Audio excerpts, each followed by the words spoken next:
Hola, ¿qué tal, peregrinos? Esta es la segunda edición del video que voy a empezar a hacer más seguido, que tiene que ver, ustedes ya saben, les publiqué en Facebook y en YouTube que me escribieran alguna pregunta que tenían sobre cuestiones geopolíticas, que en realidad es de lo único que preguntan, pero recuerden también, la idea pues es que me pregunten también si quieren cuestiones de mi trabajo, de lo que estudié, de lo que sea.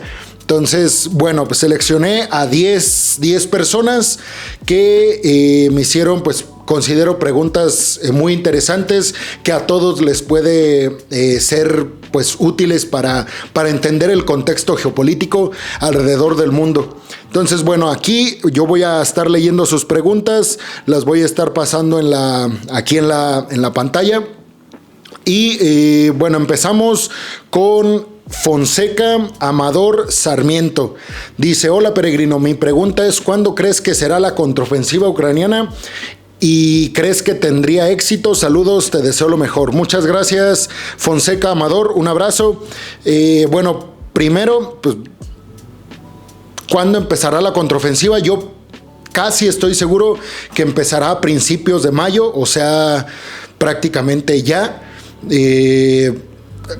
Recientemente les publiqué la noticia de que Jens Stoltenberg, el secretario general del bloque de la OTAN, dijo que ya todo lo que le habían prometido en cuanto a poderío militar se refiere a Ucrania, ya se lo habían entregado.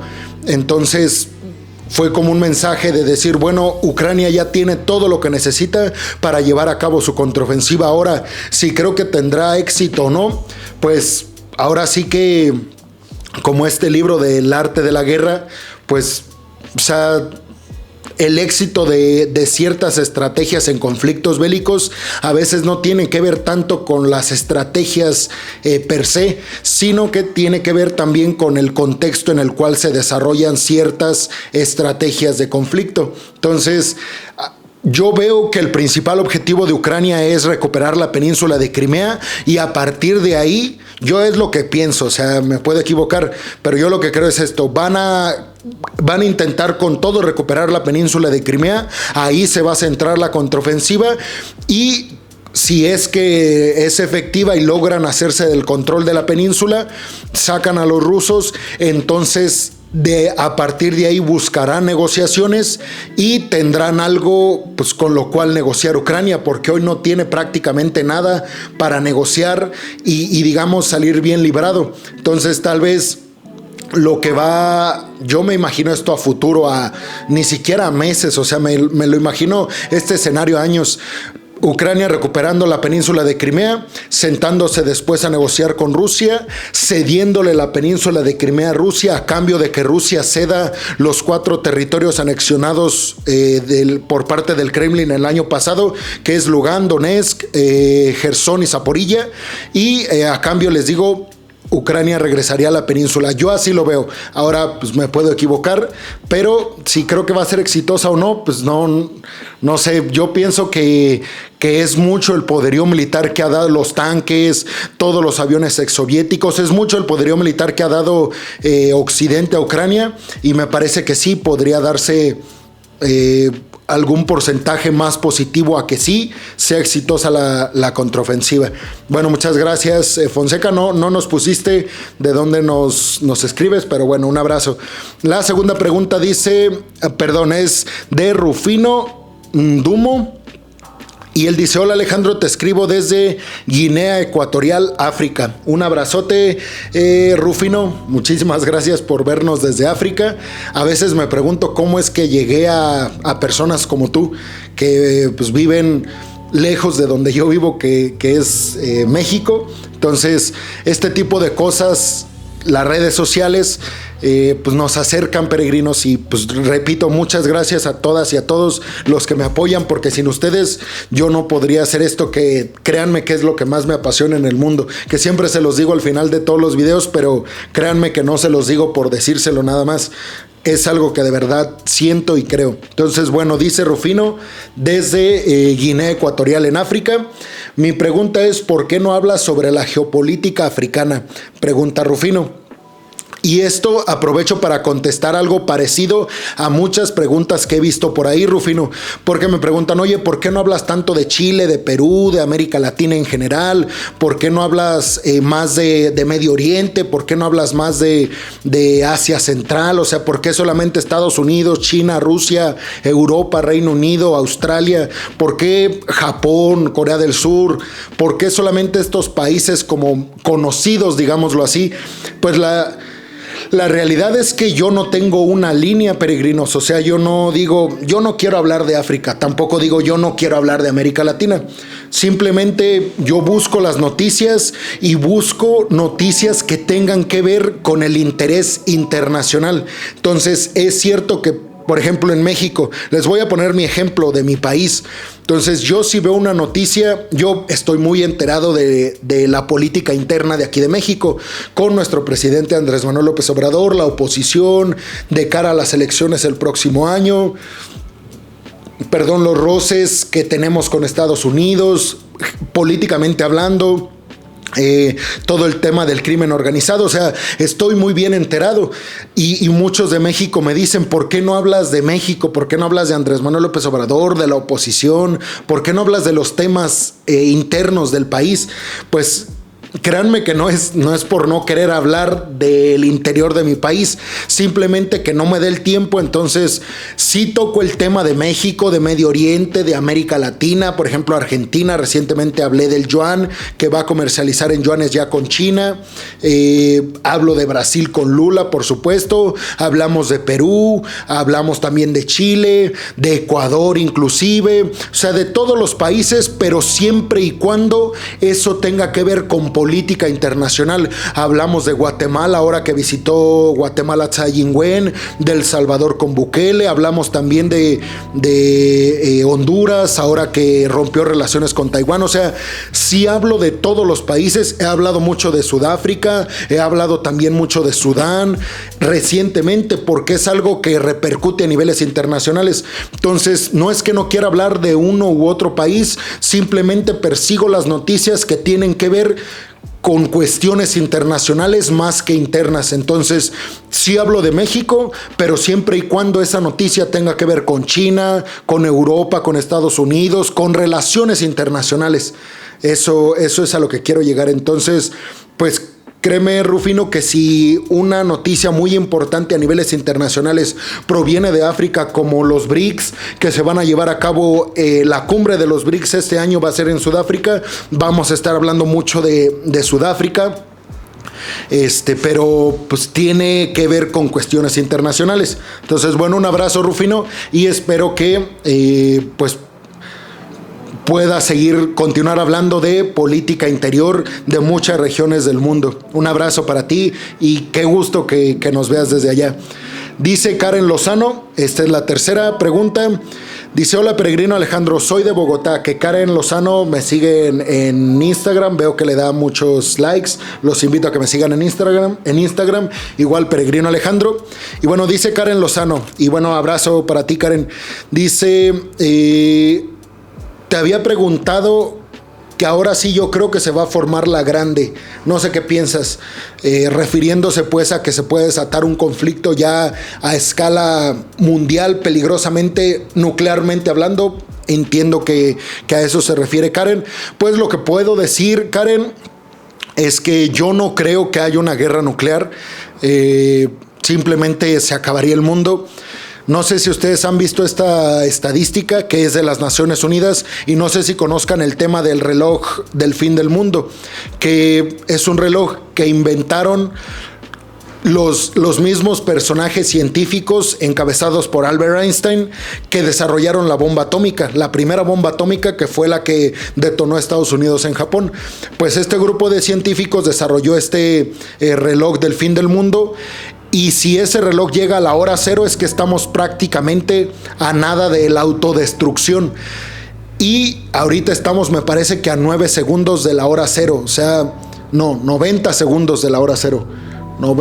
Me parece que 90 segundos de la hora cero. Es decir, peligrosamente muy cerca del fin del mundo. Entonces, pues yo no creo que se dé una guerra nuclear, porque todo el poderío nuclear que existe en la Tierra es capaz de destruir la Tierra 8 veces. Eso es lo que dice la ONU. O sea, Estados Unidos tiene 1.500 ojivas nucleares, Rusia tiene alrededor de 3.500, Corea del Norte también tiene ojivas nucleares, China también tiene ojivas nucleares, aparentemente Israel también tiene, Pakistán, la India, Reino Unido, Francia, o sea, estamos hablando de que un montón de países, inclusive se habla de que ya Irán está a punto de conseguir el arma nuclear. O sea, peligrosamente tenemos muchísimo poderío militar y yo no creo que nadie se atreva a usarlas. Hoy las armas nucleares, véanlas, peregrinos, como que son armas para disuadir. Es decir, lo que hace Rusia. Si continúan dando poderío militar a Ucrania, voy a usar armas nucleares. Me están obligando. No lo va a hacer Rusia, pero ese discurso pues, es para persuadir a Occidente para que deje de enviar poderío militar a Ucrania. Entonces, no creo que se arme la grande, como dice Karen Lozano, en cuestiones nucleares. Vámonos con la siguiente pregunta, que es de González Vázquez Israel, que nos saluda desde Puerto Rico. Abrazo, Israel, gracias por tu apoyo. Dice, te sigo todas las noches y no me puedo acostar hasta que te escucho. Un abrazo, Israel, muchísimas gracias. Dice, hace unos días te escribí sobre la posición del presidente de México con la relación y acuerdos con Putin. Entiendo que López Obrador está conduciendo al pueblo mexicano a una dictadura. El defender al dictador Maduro y Díaz-Canel. Tan bonito que se vive la democracia ahí. Conviví en la Ciudad de México. ¿Qué opinas? Bueno, a ver, este es un tema que daría para hablar horas y horas, porque tengo mucho que decir al respecto. Voy a tratar de decirlo en 2 minutos, 1 minuto. Bueno, para mí, a ver, entendamos que México es un país neutral en toda la extensión de la palabra. Por supuesto que nuestra política internacional sí está mucho más apegada a Estados Unidos por la cercanía económica que tenemos. Tenemos un acuerdo de libre comercio con Estados Unidos y Canadá. Tenemos además un acuerdo militar que básicamente dice que en el momento en el que algún país nos ataque al territorio mexicano, inmediatamente las Fuerzas Armadas de Estados Unidos tienen la obligación de defendernos. Ese acuerdo está. México no es país aliado de la OTAN, pero podría considerarse así por la cercanía que tenemos con Estados Unidos.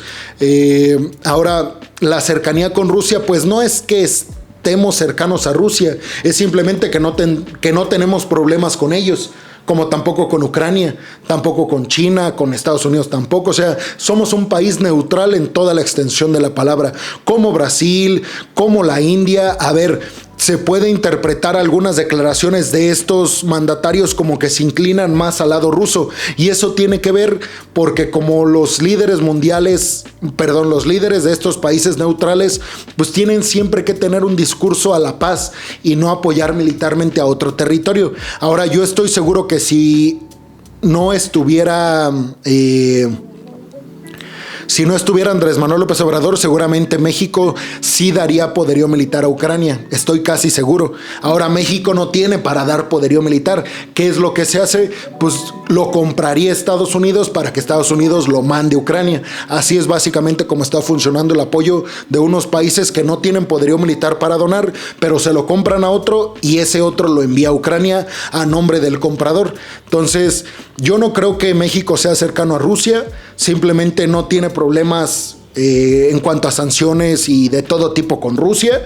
De hecho, los mexicanos podemos entrar libremente a Rusia, no tenemos problemas. Los rusos pueden entrar a México, claro, si se cumplen con todos los requisitos que se deben de cumplir. Entonces, yo diría eso. Y dictadura, pues yo no creo que tenemos en México. Tampoco creo que vamos en camino a una dictadura. Creo más bien que estamos en una democracia. De hecho, Andrés Manuel López Obrador ha reiterado que no va a buscar ningún tipo de reelección. Por supuesto, él va a intentar continuar su proyecto con él o la candidata que deje en el partido Morena, pero hasta ahí, o sea, y eso es válido, eso es democracia.